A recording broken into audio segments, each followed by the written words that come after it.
Working Interferences is intended for mature audiences. Since the hosts never grew up, someone needs to be the adult.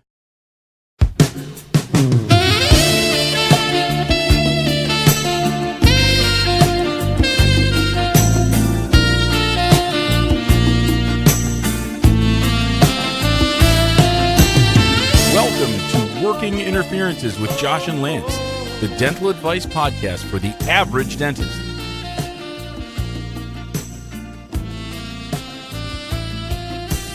Here is Josh and Lance. Bros, what is up? Welcome to the Working Interferences podcast, a dental advice show. I am Joshua Austin. And I am Lance Timmerman.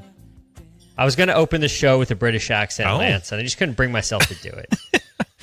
Just couldn't bring myself to do it. It's too bad. Too bad. You had your chance. Just got back from London last night. Nice. Had to, weird deal. Had to, go to Europe and then come back without Andrea, which was weird. Kind of hiding the body. That kind of had to put her on a plane to Africa. Oh, okay. So which was weird. She's out of Africa, or yes, exactly. What I'm hoping is when she, how like elevator music, that just sort of background. Music that's kind of in businesses. I'm hoping that everywhere she goes when she's in Ethiopia, just in the background, playing at a low decibel level is dun dun dun dun dun dun dun dun dun dun dun dun. I think it's a requirement, isn't it? Yeah, I just feel like that should be everywhere in Africa. Should just be playing Toto. At the very least, the airports. Africa. When people land. Airports. Yeah.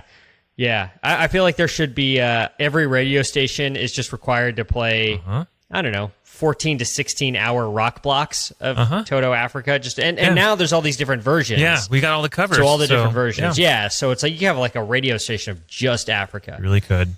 Which would be awesome. So she's lucky I didn't go with her because I literally would just be singing that song everywhere. She'd be they would ask me to leave. Oh, yeah, and she'd be vomiting like all the time. Everyone would be. Yep. Yeah, everyone would be. Yeah. London's pretty great. Yeah. It's a pretty great city. It's awesome. It really is. It's kind of a nicer New York. Yeah. Okay. I mean, obviously, I wasn't, like we did a Jack the Ripper tour, so we went to Whitechapel, which I guess used to be like the garbage part of town, but apparently it's like Brooklyn. It's super hipster now. Yeah. It's super expensive to live there. Yeah. Yeah. So I don't know. We didn't go to any of the as the British would say dodgy parts of London. We were all in like Westminster and yeah, that's good. Knightsbridge and Piccadilly Circus and awesome. Leicester Square. All those places that like tourists go. Sure. But man, dude, it's a sweet city. It really is. It really is. I have a few ups. Go ahead. We keep going for. Hold on. My wife's cooking. Can you hear the beeps? I can. She set off the fire alarm. Yeah. We got to leave this in. This is so great. We're back eating a certain specific diet, and it's the Burns diet. Apparently, a well done diet. I love this. I'm glad it's not just me. That's the thing. Like I'm sure she's been cooking for many years. Oh yeah.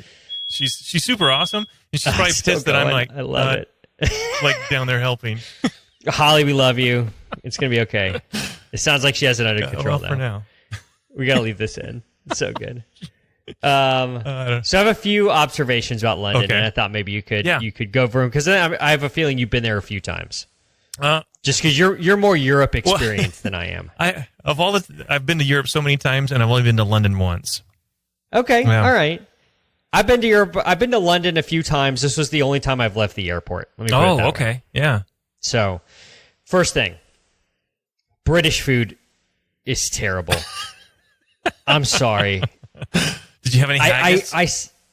I say all the time on this show, British people are just better than we are. For the most part, I feel like that's true, except for this. So terrible. Really? Because I've really enjoyed the culinary endeavors that I've had when I've been there. Okay. What did you have? What was so... All right, well, let's start with an English breakfast. Yeah, which is... Well, I guess it depends where you went, because we were at a... Is it really? Is it awesome? I loved mine. Okay, so let's talk about the components of an English breakfast. Eggs. Poached. Right? Scrambled eggs? Poached. It's got to be poached. Poached. Okay, poached. Okay, cool. I'm cool with that. No problem. Yeah. And the sausage, no problem. Yes. Then it starts to get a little wonky. Okay. Beans. Like baked beans, whatever at breakfast is weird. Okay. I'm out. I don't love beans. I don't love legumes. Okay. It's not my favorite thing. Right. So I'm out on beans. All right. Their bacon is not bacon. Their bacon is wet. Yeah, it's a wet ham thing. If bacon were mucus, that's what British bacon would be. And it's not the right shape. Yeah, but did you have it with brown sauce? What is brown sauce? Is it fish sauce? What is it? It's that sauce that is brown colored. I did not have it with that. Okay, you missed out. It's really good. I see, and I don't love tomatoes. Okay, in so say they fact, have a grilled if I get a tomato. burger or something, if I have a burger or something, I say no tomatoes. So now that's a big part of the English breakfast. Like I'm cool with the eggs and sausage, and then it goes off the rails. And then you got your crumpet, and then you've got or scone, whatever. Okay. You know that Yeah. I'm cool with that. It's basically a biscuit, Sure. is what it is. Yep. Like, it's a fancy ass biscuit. it is. And then we really go off the rails Some yogurt with something called black pudding. Yeah, that I avoided that one. Which I immediately assumed had to have something to do with a pudding pop. Wrong. It's nothing to do with Bill Cosby or a pudding pop, black pudding. No pudding pop. Bill Cosby may have made some black pudding in his life when I read this. Black pudding is a type of blood sausage originating in the United Kingdom and Ireland. It is made from pork blood with pork fat or beef suet. Sure. Beef sweat. I don't know how you say that. And a cereal, usually oatmeal, oat groats, or barley groats. That's all. There's nothing good about that. Well, I've had better. Yes, everybody has. Like first off, it's not pudding. No. Why are we calling it pudding? No. Do we have to call everything pudding? They call a lot of things pudding. That's the thing. Like, calm down with the I pudding. mean, a figgy pudding is a cake. Right. It's like what? I don't understand. I Just don't either. you can call everything pudding. Something like that. Yeah. Very strange people. Strange people. Yeah. So I'm out on that. We went to a Michelin-rated restaurant. That served British food. A famous British chef. His name was Fergus. Oh God, I'm gonna lose the name of it. It's one of Britain's most famous chefs. And so we go to this place, and it's this super cool, swanky, like converted loft space. Like it's straight out of like Williamsburg, Brooklyn, right? Like just the hipsterest shit you'll ever find, right? What's this guy's name? Fergus something. Theurgal Sharkey? Yeah, whatever. I can't.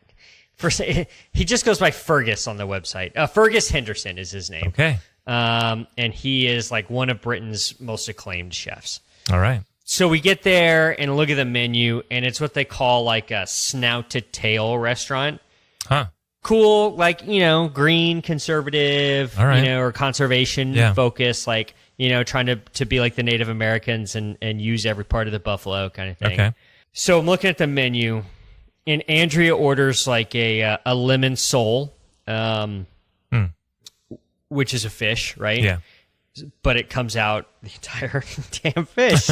Head, guts, like everything, whole thing. Oh, they don't clean it, so you got the guts? I mean, there was still stuff in there. Now, I think it was strategically left stuff. Okay. So, like, there weren't intestines or anything like that, but there was stuff in it, which you wouldn't find here, right? Like, we're used to getting a fillet of salmon, not getting, like, all of it, right? Yeah. So that was tough. Bones everywhere, having to deal with that. The flavor was fine, but pretty bland. And listen, I ordered a dish, and I'm just going to say the name of it. Okay. All right. They say there's different names of things in Britain that are offensive here that aren't offensive there, and vice versa. Right. Like spotted dick. So, yes, exactly. This is exactly that same kind of thing. So please, like, I don't want some company that I've been sponsored by getting pissed off at this. Right. I don't need some other Yahoo getting pissed at this. I'm just going to say what was on the menu. Okay. I ordered lamb faggots. And I'm just reading this from Wikipedia.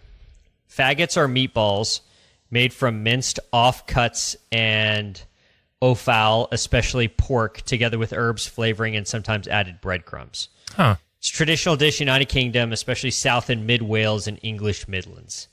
I'll be darned. So they're like meatballs made out of offcuts and offal.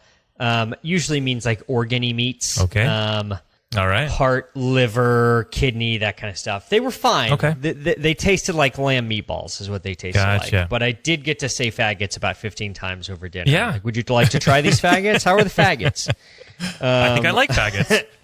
which Andrea loved. She was delighted, obviously, by this. Oh, I'm sure.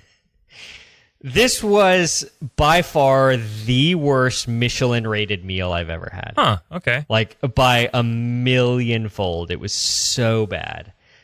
Fish and chips, cool. Yeah. Like, all right, Brits, you got that. I'm good with that. I don't need eel. I don't need kidney pie. Right. I don't need black pudding. I don't need faggots. I don't need any of it, to be honest with you. Like, all of your food is terrible. And you should all be ashamed of yourselves. Huh. So bad. It's amazing they don't have more just malnourishment diseases things because of the diet. Scurvies, yeah, things like that. Not a lot of vegetables. Okay. Not a lot of fruits. We did have high tea at Harrods. Good. Which was a delight. It was great. Cool. It was amazing. Right. I mean, I'm not like a tea guy, but you know, well, I just asked. Hey. You know, you go and there's like a tea sommelier. When in Rome, you know.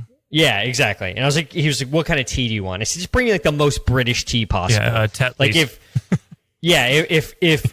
Queen Lipton? Victoria, if Queen Victoria were here blowing Austin Powers, what would they be drinking? Bring me that tea. Like that's the one I want.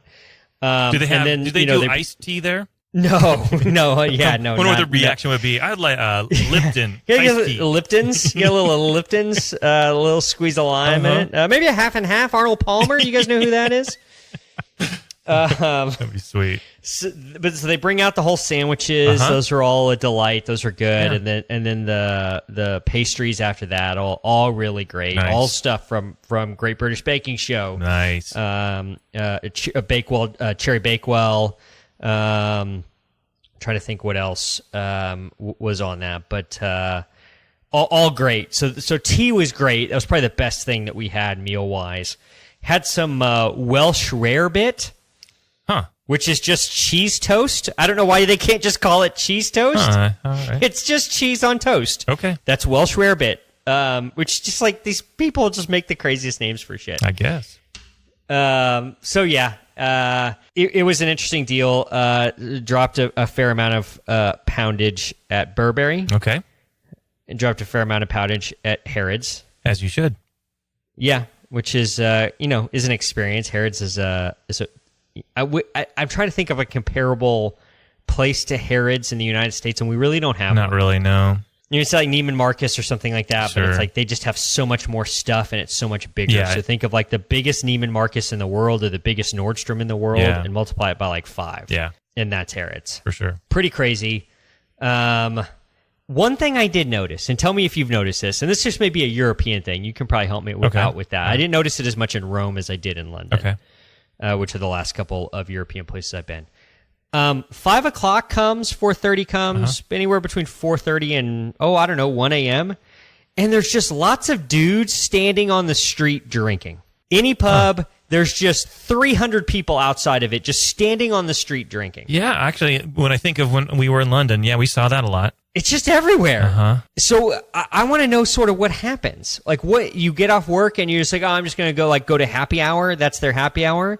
But it seems like it turns into happy evening. Happy 5 hours, happy 7 hours, something like that. Like it just, and every night we were there. Thursday night. Thursday night was that way. Friday night was that way. Saturday night was that way. Like every single night that we were there was this mass congregate, and every pub. It wasn't just one, like, oh, that's the cool one. It was every one of them. Had at least 50 to 60 people outside, we were just drinking. We were in Soho quite a bit in the evening. So we just kind of attributed, well, we're in Soho, but maybe it's ubiquitous London. I don't know. I think it is, at least maybe in business districts or whatever. Yeah. I feel like we need to adopt that. I feel like we need to get on that corner of just like, forget going home, forget family, forget any of that stuff. Like, let's just meet up with our boys and get pounded every single day. That's, a worthy goal for sure. Sounds great. I know that, so they are. I know that like in France and other cities I've been to, the living accommodations are pretty tight. And so you kind of don't want to go home. And I guess that's it, right? Yeah, you just don't want to go home. Yeah. Man, that part I was in on. Yeah. It's just a super cool city. Yeah. I'm now obsessed. I would love to get a right driving car and bring it back to the United States. So I just think it'd be so cool. Like you're driving down the street, have everybody look at you and be like, "Oh, you're driving from the passenger side." That'd be so cool. The first time I was there, I was cheap with my rental. Guess what cheap rental means? Stick shift.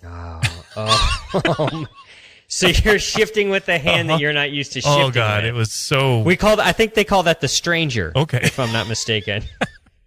All I know is I had to rev it up to get extra momentum, so I had enough. Get a little going, so I could take the time to find where the next gear was. And good for you for driving. I would never drive in another country. Oh, it was quite the adventure. That'd be fun though. It'd be fun. But the last time I was there, I definitely made sure I paid for the upgrade to get an automatic.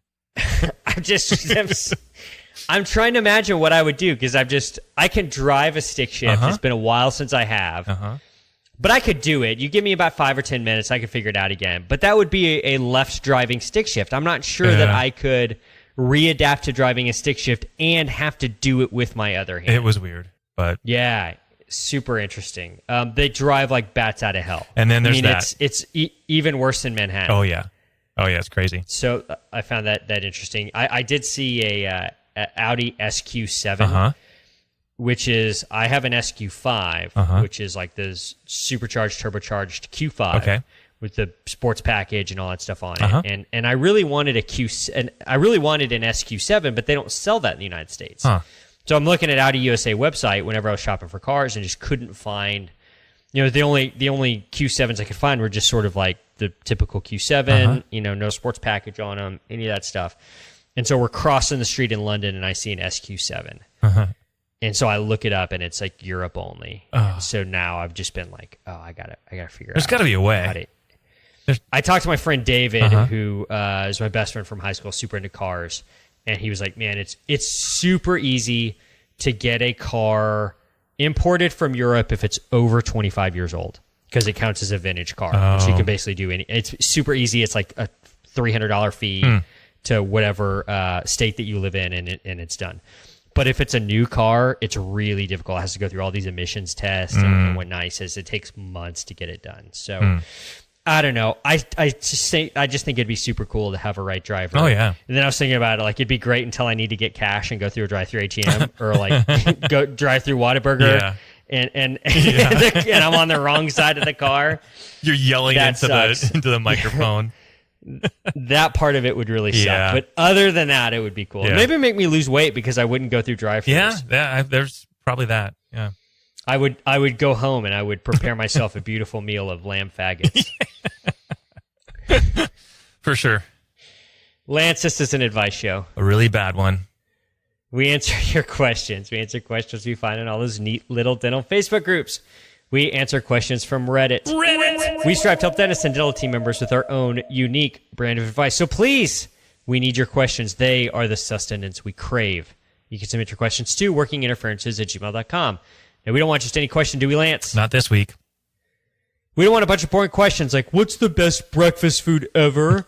Because we all know that black pudding is the best breakfast food of all time. We want the questions that Gordon Christensen cannot answer.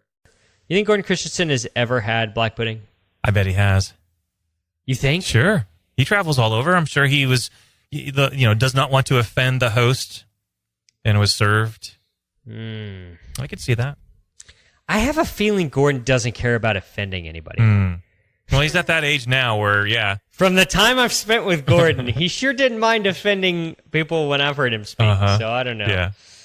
If anybody sees Gordon Christensen, ask him if he's ever had black pudding. Yeah, that'd be awesome. Listener Jimmy asks, is it okay to Seattle protocol an assistant because she drops stuff too often? Fortunately, this particular assistant is not my main assistant. She's fine clinically, and she has a really good personality. Her main flaw is being clumsy. It seems like during almost every procedure, she drops something. Might be a composite instrument or a mirror, but sometimes it's the expensive stuff, like my curing light or my DEXA sensor. Thankfully, nothing has been broken yet.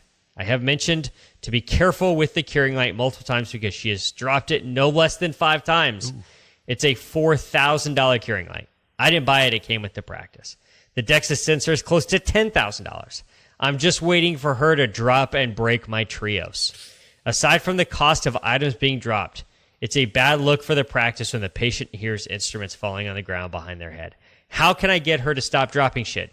Or do I just need to let her go?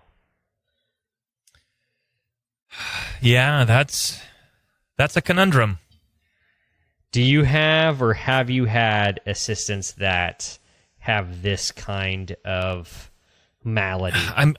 I feel like I've had someone like this long ago, and I do think I eventually just got rid of her because it was a different time, though. Back then, it was easy to just say, next and put a ad out there and get them replaced pretty quick. It's harder to replace people now, so I'm probably going to give a little more rope. But yeah, and what would suck is if the lesson that you finally learned, the last straw being that $10,000 DEXA sensor. Yeah, you do want to pull the trigger before that. Yeah. But you've got kind of the other pieces, like the personality. Yeah. And like her being a good employee otherwise, like, first off, this reminds me of my days playing football, and like anytime somebody dropped a ball, dropped a pass or dropped an interception or whatever, our coach always said a nickname for that, and they'd always yell at him. Do you have any guess what it was? It's a pretty typical like football coaching thing. I'm drawing a blank. Stone hands. Okay. Which, if you had hands made of stone, how does that make you worse at catching things? I guess the ball just bounces off of them versus having soft hands. Right. Is that kind of the deal? Yeah. But soft hands to me has a bad connotation as well. Like, I've never done any work. Sure. Like that sort of stuff. Okay. So I don't know. I always thought about stone hands and what stone hands meant, and I just thought of that guy from the Fantastic Four. Oh, Thing? Yeah, he's just it's stone body, and I've always wondered, is he like underneath the belt? Is he stone down there too? I would assume so. Yeah. So we've got Stonehand Sally over here dropping things. All right. So the best assistant I've ever had, from a chairside assisting standpoint, from a provisional standpoint, from a impression making, taking, whatever you're going to call it, pouring up, lab work, all that stuff, was a lady named Becky. Okay. Becky was my first assistant I had when I opened my practice. All right. She was, four-handed dentistry with her was just a dream. Like, she passed instruments so well, so firm and confident, and it was just, I didn't have to ask for anything. She just knew, she was 3 steps ahead. She was great. Mm-hmm. She was a damn train wreck in every other dimension of her life. Really? She's a train wreck. Okay. She's no longer an assistant. She's now a truck driver. Oh. That's how big of a train wreck Becky was. Wow. And very sweet lady, but just, those people that are just just down on their luck. Just bad shit always happens to them. I have noticed that some people, just karma is slapped on both sides because their life is just drama. Everything that could go wrong every time, everywhere you turn, is just, oh my gosh, how do you? I would be afraid to leave my house every day with what seems to just be a magnet for what happens to them. Right, and it seems easy to blame somebody else or other stuff, or just bad circumstances, or whatever.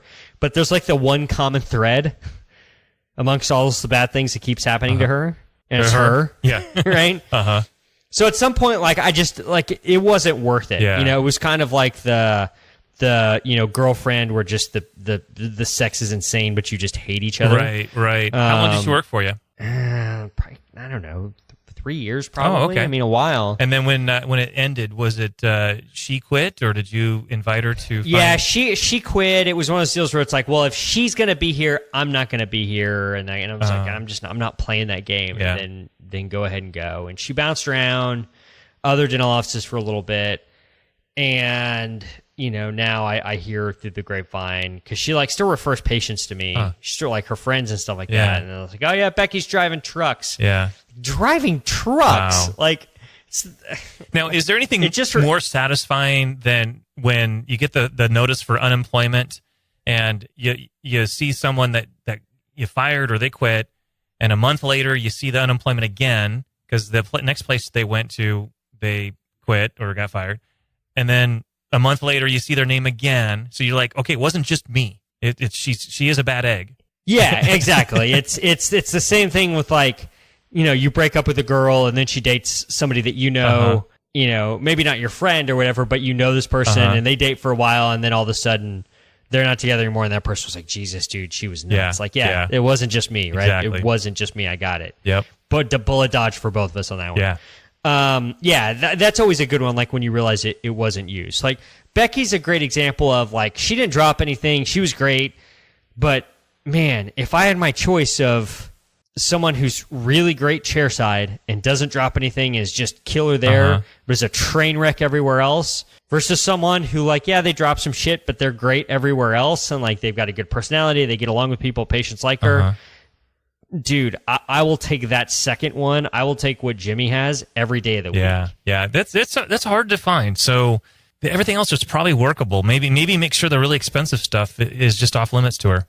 Well, all right. So I was we talked about football a little bit, and I guess football is just on my mind because I have in the corner, I've got the Browns and the Jets game playing. Thank God Odell Beckham Jr. just scored me a touchdown in fantasy. Oh, okay. I was literally going to call Kevin Fryer in the morning and bitch him out because of Odell Beckham Jr. Yeah, and we have another quarterback for the Jets. Luke. Oh, is he a Cougar? I didn't know that. Falk? Yeah.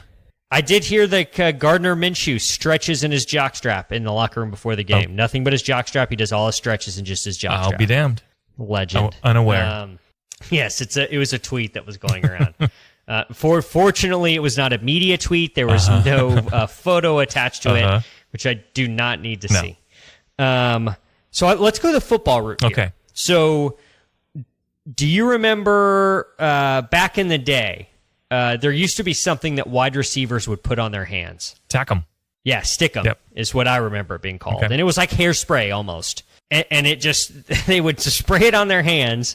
And, they would literally, you could tell the receivers that used it because when they stood at the line of scrimmage, they held their hands a certain way. Because they couldn't touch their jersey or their helmet or anything because their hand would stick to it. Right. So they had to hold their hands really awkwardly. It would be like if you had if you were cleaning up, if you're cleaning up, your dog had an accident, you're cleaning up your dog poop and you got some on your hands, that's how they would hold their hands at the line of scrimmage. So you need to do some stick up. Obviously on top of the gloves, right? So she puts on her gloves and then she's going to spray some stick 'em on. She ain't gonna drop anything like that. Now, there's some logistical issues when she touches the patient napkin and rips it off of the patient. And let's hope no patients have facial hair. That would be tough. But I think some stickum would help. But it also seems to me that stickum has been replaced. I don't see guys doing stickum anymore. Well, they allowed the gloves to be worn. Yeah, they've got these gloves that are they're all tackified. Yeah, and I mean, they're like Spider-Man gloves. Yeah. That's how Odell Beckham Jr., to bring him up again, made that crazy catch against the Cowboys because he's wearing this glove that's got, I don't know, 3M adhesive shit on it. And so I think we need to come up with a dental version of those gloves.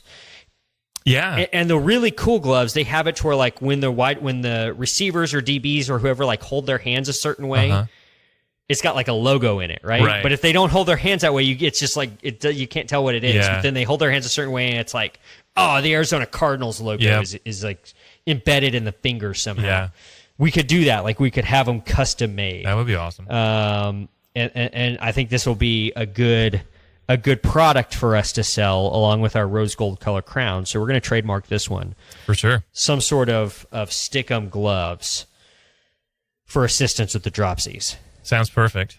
I think, here's what I think the right answer on this is, if she's got a good personality and she knows her stuff, but she's just not super great chairside, and she's not your main assistant, like, let's move her to a different position in the office.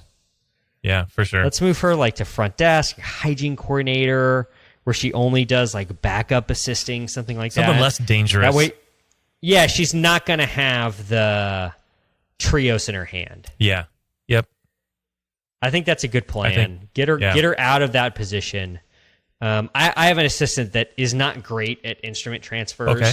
And part of the deal is she gets too much stuff in her hand at one time.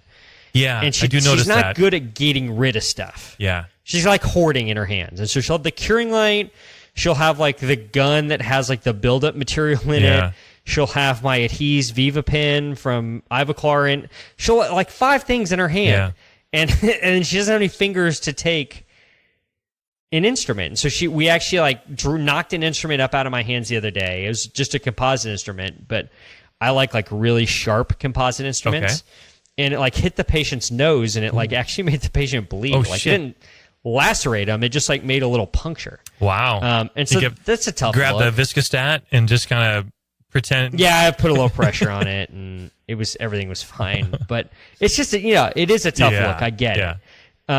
But yeah, so just transition them to other. No, it didn't stick in the nose like a javelin when they're throwing it. That would have been cool, though. That would have been really cool. I would have taken a picture of that. That would have been a good slide to have. So just transition her to another position. Yeah. I had an assistant like that who actually got way better at assisting, but is now like even better at front desk, and so she's super valuable. Oh, wow. That she can, she's like super versatile. She's like a player that you can play in like 4 different positions in the NBA. Like go big and go small. Having her around is nice. I had a assistant. My main assistant was out today. She slipped in. We didn't miss a beat. So very cool. I don't know. I would sort of say like, hey, we're going to cross train you up front, and then just sort of like leave her up there. Yeah. Kind of like the Derek McKee of. Yes, exactly. Derek McKee's a great example. Awesome. He could play everything. I would also like Detlef Schrempf was another great example of that. He's pretty good. Yeah. Detlef could play point. Yeah. Detlef could play shooting guard. Detlef could play small forward, and if you went like small ball lineup, like today, like how the Warriors play, Detlef could have been a power forward for sure. He could have played like small ball 4. So like he was sort of a prototypical guy like that. That I think looking back, we've sort of forgotten. Yeah. So I'd say Detlef Schrempf is kind of the forgotten Sonic in that vein. Could be. This has been Detlef Schrempf talk. This is now a podcast devoted to Detlef Schrempf. Who I believe was in our Remembering Some Guys show. I think so. I think we had some Detlef. If I remember. I need to get some more. I'll get some football cards. There you go. And we can do that from like the 90s or whatever. Okay. We can do that. And remember some now guys. That it's football season. So just don't let her have like that stuff and transition her to a different position. Just keep her around because she's got a good attitude. You don't want to get rid of the attitude because if you fire her, you get rid of her because of this, you're going to get somebody who's a bad apple. It's karma. It's just the way it works. You're going to get Becky is what's going to happen. And Becky's going to be great chair side, and then in 6 months she'll be driving a fucking truck. Yeah. Because she's a train wreck of a human. Becky, if by any chance you're listening to this, and I don't see any way how, because I can't imagine Becky knows what a podcast is, I hope you're doing well. You're an amazing chairside assistant. You just got to get your life together. Jesus. Question 2. Redditor Insomniac87 asks, how safe is it to remove a bracket with pliers? Years ago, after I got my braces removed, they put a small bracket on my top 2 front teeth with a wire connecting them. It's been several years, and the cement has broken, and now the wire is poking my tongue. Dentist won't remove it or fix it. I'm about to yank this out with some needle nose pliers. Can I safely do so? Huh. Can they safely take needle nose pliers to these quote-unquote brackets? Probably. But then you're going to have remnants of stuff left behind. Right. They're not going to extract a tooth. Probably not, no. I mean, unless they're really bad at this. They're not going to extract a tooth. So I reread this question like 15 times. I don't think he's talking... When we read that, you and I read that, we immediately think like brackets, like orthodontic brackets. Yeah, but I'm thinking this is just a retainer. They bonded a wire. Yeah, the way that this is when you read the actual like dialogue of the question, it's obvious that this is a permanent retainer between 8 and 9, and one of the bondings on one of the teeth has come loose, and now it's bent and it's causing them problems. This is shit I do. I don't know. I fix an old retainer once a week, probably. Probably, yeah. And 99% of these are not retainers I've put on. Right. Well, what I understand is, okay, dentists won't remove it. Well, go find a different dentist. Why wouldn't you remove it? I don't know. Like, if it's loose and stabbing this guy, isn't it more of a risk for you to not remove it? Or if it's partially debonded, okay, what kind of decay is growing underneath because you won't touch it? Yeah, I feel like your risk is much greater telling them that you can't do anything with it. Unless you dismiss them as a patient because of this. Yeah. So fixed retainers are such a real pain in the ass. And I don't know how most people do it, and I'm probably not doing it right. But when someone comes in, let's say they've got 22 through 27, retainer that someone else did. Yeah. Because I've done a handful of these in my career. I don't do a lot of orthodontics. I do some Invisalign or whatever, but I'm not doing a lot of ortho, and so I'm not doing a ton of these. So most of these that I repair are other people's. Okay. When that comes in, let's say it's 22 through 27, and they've knocked the cement off of 25. I take off that cement that's underneath it. I etch, prime, and bond, and put new composite there, and I bill it out as a lingual composite on whatever tooth. Yeah, because that's what I'm really doing. Yeah. But I haven't removed any decay. I don't have to numb them. It takes me probably 5 minutes, and that's actually even just a lingual composite, a one-surface composite, whatever fee that is, $120 or whatever, depending on where you're at. That's still a pretty profitable 7.5 minutes. Yeah, It's like there's no occlusion to check. There's no decay to remove. No, It's easy for sure. You don't have to numb them. It's in and out. Don't avoid the low-hanging fruit. This is easy peasy. That's the thing. This is such an easy thing to do. Yeah. And you make this guy happy. Now, let's say it's bent. And you can't get it back, whatever. Okay, cool. We're going to take it off. Like, there's a code for that. Yeah. Appliance removal. We're going to do that. You want a new one? I'll take this off, polish all out, and I'm going to send you to an orthodontist to put a new one on. I don't... Why would someone refuse this? Yeah, there's got to be more to the story that they're just not sharing. That's my hunch, is there's some financial part of the story that's not being disclosed. Yeah. So let's say someone that you've sent to collections, like let's say your sister called. Right. And she's got a retainer hanging off, and she owes you however much money. Are you going to help them out if they owe you money for something like this? Well, no. All right, so let's pretend it's not your sister, because there's a whole nother thing into it. Okay.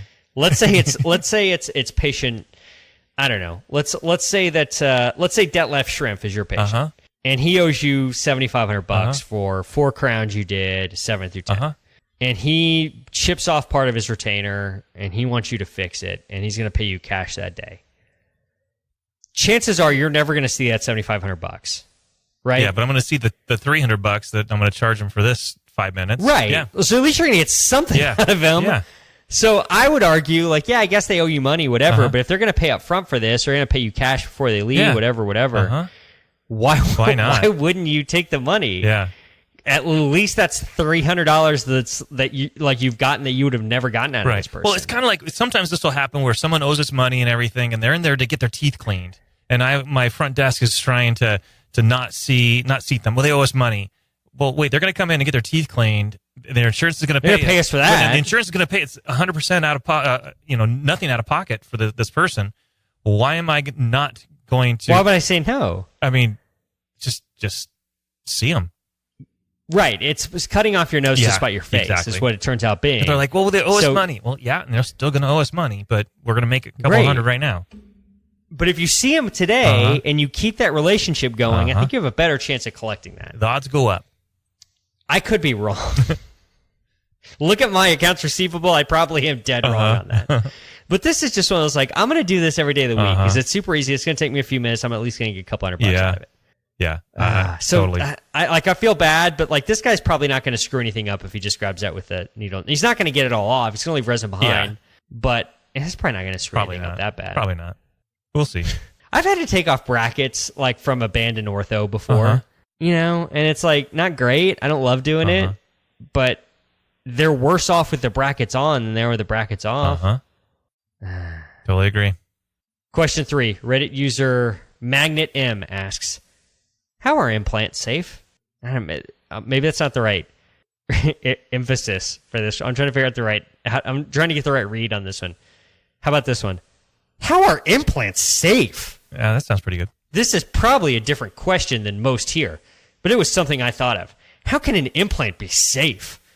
I wonder this because some say a tooth infection at the root can go into your bloodstream and cause obvious problems. So when a tooth is extracted in literal metal, the implant gets integrated into the bone, why doesn't this cause issues in terms of health? Isn't there some risk of metallic residue impacting gum health or going into the bloodstream or impacting the person in some way? Lance, how are implants safe? Well, I suggest you don't use the lead implants. The Chinese $25 a unit. Yeah. the nickel lead alloy. I so hope this person went on like the orthopedics subreddit, which I don't even know if there is one. How are hip replacements safe? How are pins in green stick fractures safe? Yeah. That always just blows my mind when people they take one little thing of science and they apply it across the board. Must be bad. The first thing I think of when I read this question is I guarantee you, if I looked on this guy's iPod and looked at his playlist or his Android, whatever he has, and looked at his music playlist, I guarantee you 50's on there. 50 Cent has like 4 bullets lodged in his neck or some shit, right? Like, and that shit's hot ass lead that was put there. That's like near an artery, near a vein, something like that. You can't get it. It's just in there. RZA from Wu-Tang has a bullet in his neck. Fucking still pumping out jams, bro. Yeah. 50 is still he's like a multimedia superstar. He's on a show called Power. He's still putting out jams. And this dude has hot ass lead in his neck. He's fine. It's like where this idea comes from. Like there's so many people walking around with metal somewhere in their body. Yeah. Like even like BBs from when they were kids. Yeah, for sure. Well, it's like people hear that metal. They think all metal is bad. Well, no, some, but not all. Right. And it reminds me when I was a kid, and you would think like, oh, if I get pencil lead stuck in my skin, I'm gonna get lead poisoning. This is the stupidest thing of all time. It's like this pencil lead is not the lead we're talking about. And if people can walk around with like bullets in their body for their whole entire life, and it's better to leave them in than it is to take them out. Like it's obvious that the body's freaking amazing. Yeah, because it just encapsulates everything. So like even if you did take a lead implant, and I'm not saying you should do this, but even if you did, I don't think anyone's gonna get blood poisoning. I don't think anyone's gonna die. Yeah, I don't think anyone's gonna have any issues. Yeah, I think you're fine. I'm curious now how many bullets 50 has. I mean, because you think about it, I mean, we're cranking out a ton of implants and hip replacements and fracture surgeries and things. I think if we're going to have problems, we'd be seeing them. Yeah, I mean, it all goes out the window when it's titanium, right? Yeah, exactly, because biologically inert. Right. 50 was shot 9 times in the year 2000. Okay. I don't know how many. I'm trying to see how many of those are still in him because I don't think all 9 of them are. I don't think all 9 rounds are in there. Yeah, it doesn't say. Here's 14 facts you need to know about 50 Cent. By the way, how white do I sound when I say that? It's like on a level of 1 to 10. Pretty damn white. It's 9.5, right? It's up there, yeah. How much did 50 Cent sell vitamin water for? 50 Cent created vitamin water? He was a partner in Glass Show, and he walked away with $60 million to $100 million when Coca-Cola bought vitamin water. Wow. Are you kidding me? Wow. That, I had no earthly idea. In the wrong business. Holy shit. Did 50 Cent get shot in the face? 50 Cent was shot 9 times back in May of 2000. The rapper picked up wounds in his hand, arm, hip, both legs, and his left cheek. The scar in his face is visible. 50 also has a minor slur when he speaks. It's not currently clear why he was shot. Ever some people have related the incident to his drug dealing activities. It doesn't say anything about having him left in. I'm pretty sure. I think I've heard that. That he still has bullets in his body. Yeah, yeah. Oh, he's got shrapnel in his tongue. Ooh. This is from Vanity Fair. All right. He still has, so part of a slug, he's got hot-ass lead in his tongue. And dude is fine. Wow, yeah, you'd think anything in the tongue, that's going to manifest if it's going to be a problem. Right, there's like more blood supply there than anywhere. Yeah. But it doesn't matter. The freaking body wraps everything in this granulation tissue. And I'm not saying you can't screw somebody up, but dude, even if you did an implant out of like crappier metal that wasn't as biologically inert. Yeah. Let's check about RZA. I think RZA just has one. Oh, really? In his neck. RZA bullet in neck. Let me check that out. Yeah, so he got shot in 91. He was in a Bentley drop top with Jalen Rose. Someone tried to carjack him. They didn't want to give up the car. And so he took a bullet to the neck. Yikes. And they had to leave the bullet in on his left-hand side. Wow. Holy shit. That's where you pass the Dutchie. From the left-hand side. That's correct. Man, we're talking RZA, we're talking 50 Cent here. This is like the hip-hop.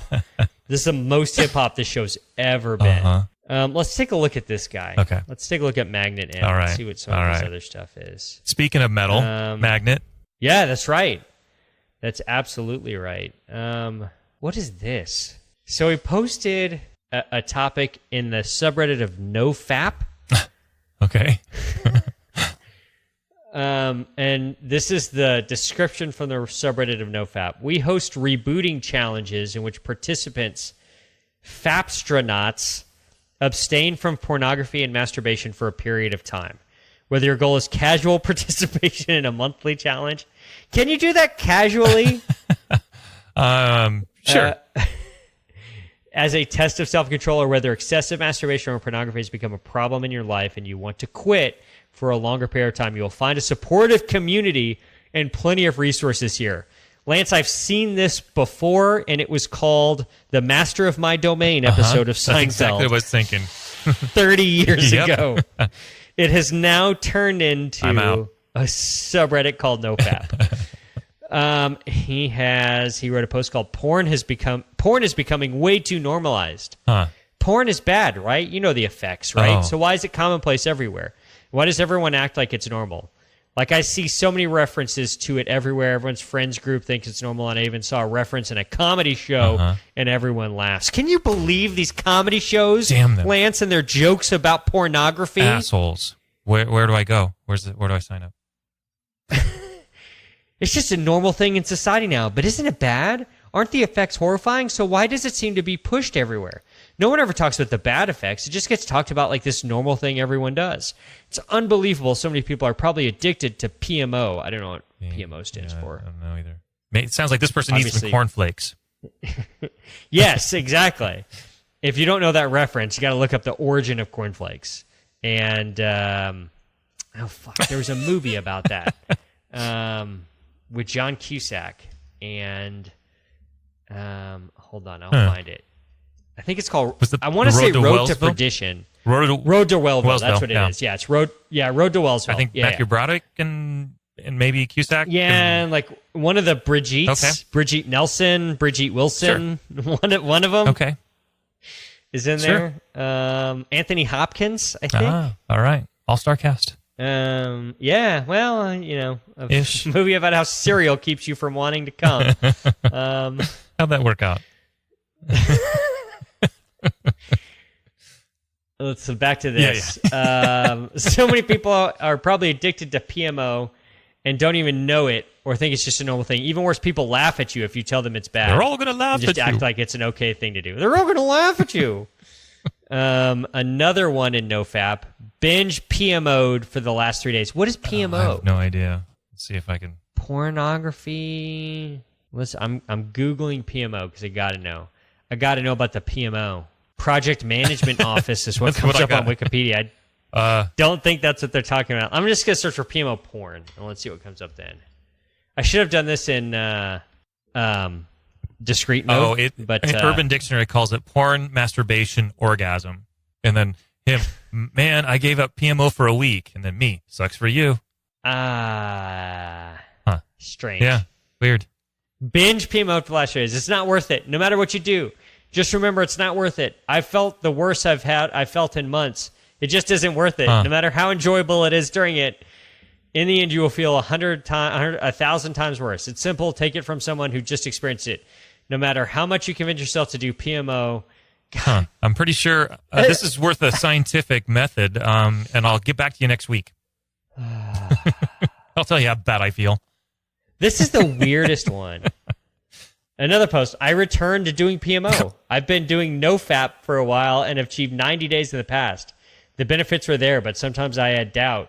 And today, any doubt that I had about doing NoFap was erased. Usually, I would do MO at most twice a week. I had transitioned from my old lifestyle. However, in the past week, I don't know why, but I decided to throw it all away in PMO every day this week. The results were horrifying. I feel like the results were expected. I don't know about horrifying. I'm sure what happened was exactly what we all imagined. My guess, I had low energy every day. My guess is these people have like Catholic guilt or something. There's something there. They're also super into porn. Just secretly, they're super into porn. I learned a new word.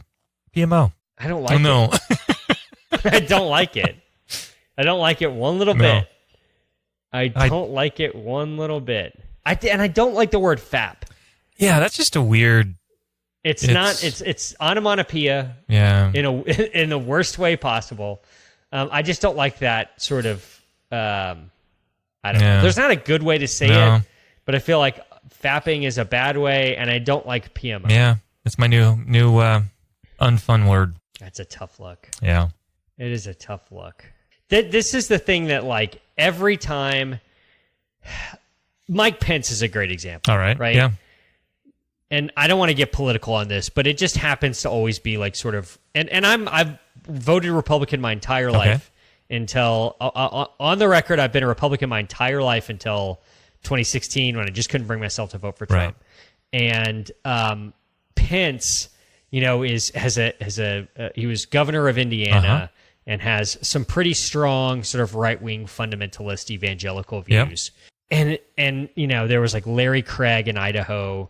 And all of these guys who are like super fundamentalist evangelical that have all these feelings about impure thoughts are bad and it's eroding our society, they're the ones that are into the sickest shit. They're the ones that are into like the craziest, weirdest fetish shit there is. And they just like keep it super, like they bottle it up so hard inside that it manifests itself in these really weird ways. And so I just feel like if you do this PMO thing, I just feel like there's going to be some weird sequela to that is going to have to do with weird, strange kinks that I don't know. Yeah. I don't know. This isn't obviously a psychology podcast. No. If it was, it'd be a very, very bad one. Yes. I feel like that's... like going through life saying I'm going to live my life free of that and whatever. I think that's a recipe for turning into Kevin Spacey from the movie Seven. Yeah, I don't know. I think that's probably accurate. If any of our listeners, and I'm sure this is not true, I'm sure nobody who listens to the show is living a PMO lifestyle. But if you're living a PMO lifestyle, shoot us a message and tell us about it because I'm curious. I want to make sure you get on some sort of FBI watch list. So we can so someone's watching out just to make sure you don't have somebody tied up. We just want you to register someplace so we can look at the website and it puts the lotion on the skin. Oh, Lance. I think that's going to about do it for probably tonight. Should. I think when we hit PMO talk, it's time. I think that's probably the right way to... Time to throw in the towel. Or use it. Yes. Why is this towel all crusty? I broke a towel. I dropped it and it shattered like that liquid metal Terminator after he got frozen with liquid nitrogen. Share this with your friends. I don't know why. Yeah. I mean, if you hate them. If you have a friend who's PMO, don't share this with them. No. If you have a friend who's cool and is into PMO or like just doesn't make a big deal about that, then I think that's kind of that's the sweet spot. You want friends who don't make a big deal about it and it just like is what it is. Either way. You want friends who are super into it and you don't want friends who are vehemently opposed to it. You just want people who are just like, yeah.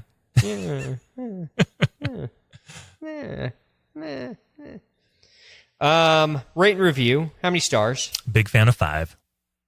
We love 5. Stepanya. That's right. John Olerud. We got to find that Seahawks number 5. He's the I'm kicker. still going to say Jim It's Zorn. the kicker. Dicker? No. Meyer. Okay, that's right. Yeah, 2-0. Hey, your Seahawks are 2-0. They beat a Ben Roethlisberger-less Steelers.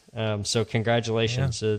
A big win against the Bengals, who are terrible, and the Steelers, who are apparently terrible. So knocking out that you're going to win the AFC West. No, the Rams. Not the AFC North is the division that you're going to win because you're not 2-0 in that division. Yeah, it's a shame you don't play in that division.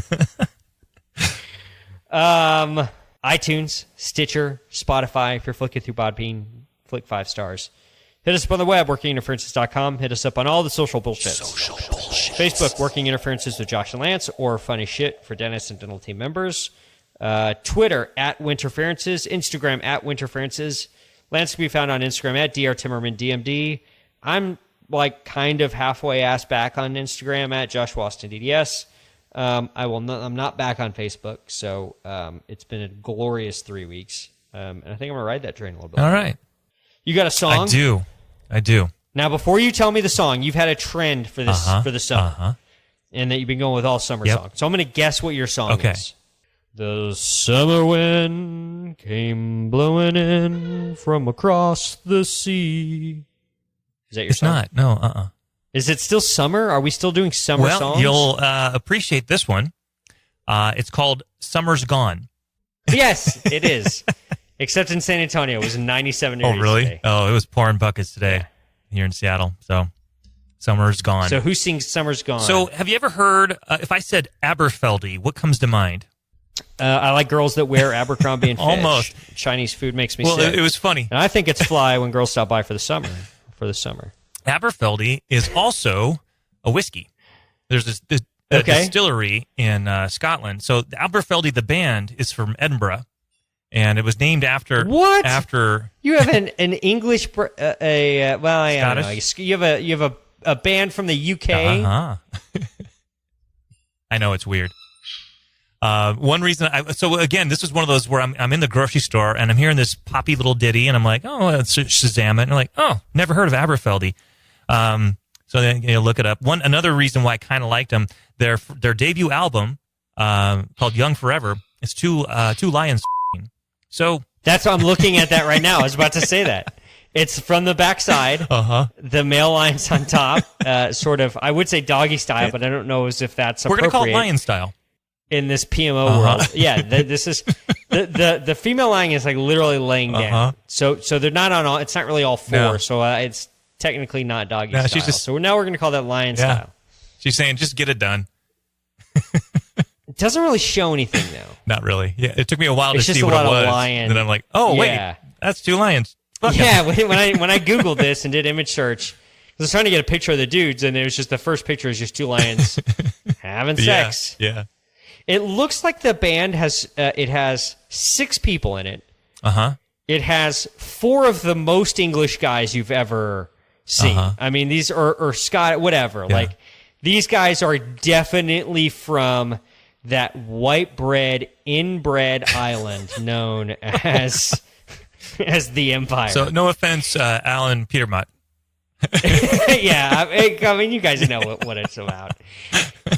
Class 2, all of these people. No one has a chin. They all have brooding faces. But there's 2 somewhat attractive women in the band. One of them kind of has a little Taylor Swift vibe to her. Yeah, I go with it. Just like in her look, she's got a little Taylor Swift look going on. The other one has a little like I don't know, like slight Sarah Michelle Gellar, maybe like a slightly uglier Sarah Michelle Gellar.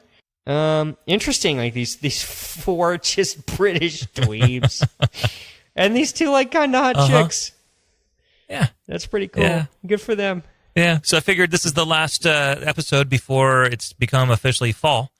So okay, so are you doing fall songs next? We'll see. Because I feel like there's not as many. It's going to be a tougher selection to do that.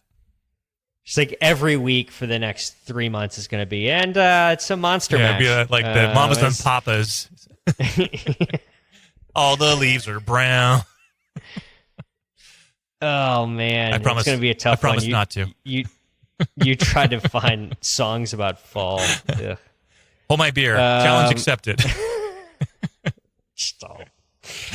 Oh, it's just that's why you're going to stick with British people because it's always perpetually autumn in the UK. It seems like so. It's more or less right down your alley. More or less, it's right down your alley. So enjoy "Summer's Gone" by Aberfelty. For Lance Timmerman, I'm Josh Waston. Peace. Stay fresh, cheese bags.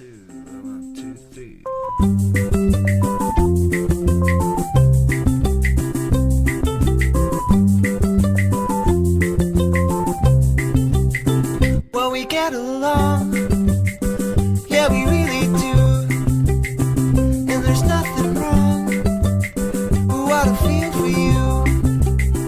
I could go with you, if you want me to. I could hang around till the leaves are brown and the summer's gone.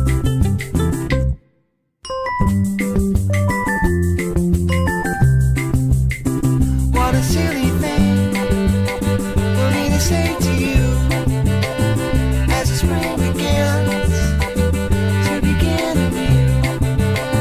And I know that it's hard when you're up in the sky, and the leaves are brown and they're falling down and the summer's gone. And I can't wait anymore for you. I've spent the weekend, you've given me nothing. I can't wait anymore for you. I'm feeling strong, but the summer's gone. But I won't give up, and I won't give in. And I know it's tough, but I ain't to win. And I couldn't get away from you, even if I wanted to. So I hang around till the leaves are brown and the summer's gone. And I can't wait anymore for you. I spent the weekend, you've given me nothing. I can't wait anymore for you. I'm feeling strong, the summer's gone. I can't wait anymore for you. I spent the weekend, you're doing my nothing. I can't wait anymore for you. I'm feeling strong, the summer's gone.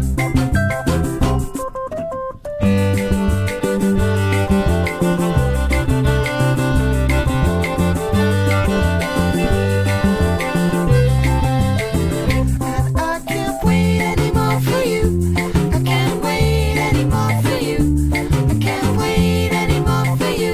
I'm feeling strong, the summer's gone. I can't wait anymore for you. I can't wait anymore for you. I can't wait anymore for you. I'm feeling strong, the summer's gone. What I got to do, what I got to see. It was only you, it was only me. And I know that it's hard when you're up in the sky, and the leaves are brown and they're falling down, and the summer's gone.